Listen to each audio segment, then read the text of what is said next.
Hi అండి, నమస్తే. Welcome to our channel. ఈరోజు వీడియోలో చాలా టేస్టీగా అండ్ స్పైసీగా ఫ్రాన్స్ ఫ్రైని చేసి చూపించబోతున్నాను. ఈ ఫ్రాన్స్ ఫ్రై రైస్లోకి బాగుంటుంది, అలాగే సాంబార్ రసంలోకి కూడా సైడ్ డిష్ కింద చాలా బాగుంటుంది.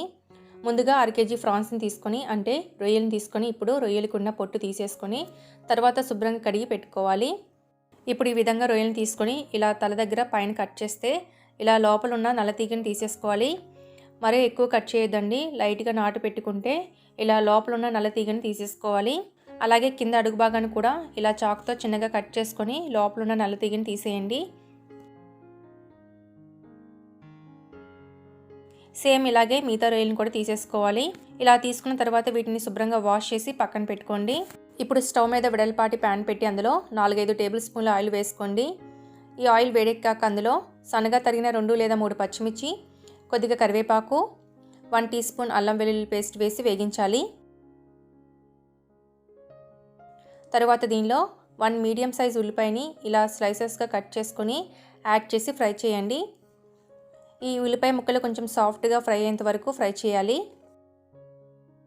ఇలా ఫ్రై అయిన తర్వాత ఇందులో క్లీన్ చేసి పెట్టుకున్న 1/2 కేజీ రొయ్యలను యాడ్ చేయండి. అలాగే 1/2 టీ స్పూన్ పసుపు, 1 టీ స్పూన్ కారం, టేస్ట్కి సరిపడా సాల్ట్ వేసి బాగా కలుపుకోవాలి.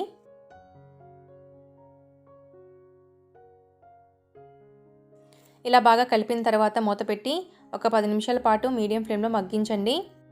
ఒక 10 నిమిషాల తర్వాత మూత తీసుకుంటే చూడండి, ఇలా రొయ్యల నుండి వాటర్ వస్తాయండి. ఇప్పుడు ఒకసారి బాగా మిక్స్ చేసుకొని తర్వాత దీనిలో 1/2 టీ స్పూన్ జీలకర్ర పొడి, 1 టీ స్పూన్ ధనియాల పొడి, 1 teaspoon Everest chicken masala. ఈ ఎవరెస్ట్ చికెన్ మసాలా పౌడర్ని వేస్తే ఫ్రైకి మంచి మసాలా ఫ్లేవర్ వస్తుందండి. నెక్స్ట్ దీనిలో 1/2 టీ స్పూన్ గరం మసాలా. మీ దగ్గర ఎవరెస్ట్ చికెన్ మసాలా లేకపోతే 1 teaspoon garam masala add చేసుకోండి, సరిపోతుంది. ఉంటే మాత్రం ఎవరెస్ట్ చికెన్ మసాలా పౌడర్ని వేయండి, బాగుంటుంది. ఇవన్నీ కూడా బాగా కలిసేటట్టుగా మిక్స్ చేయండి. ఇప్పుడు స్టవ్ని లో ఫ్లేమ్లో పెట్టి వాటర్ అంతా కూడా అబ్జర్వ్ అయ్యేంత వరకు బాగా ఫ్రై చేయండి. ఈ విధంగా బాగా దగ్గరికి వచ్చేంత వరకు బాగా ఫ్రై చేసుకోవాలి. ఈ విధంగా దగ్గరికి వచ్చిన తర్వాత కొద్దిగా కొత్తిమీర యాడ్ చేసి బాగా మిక్స్ చేసుకోండి.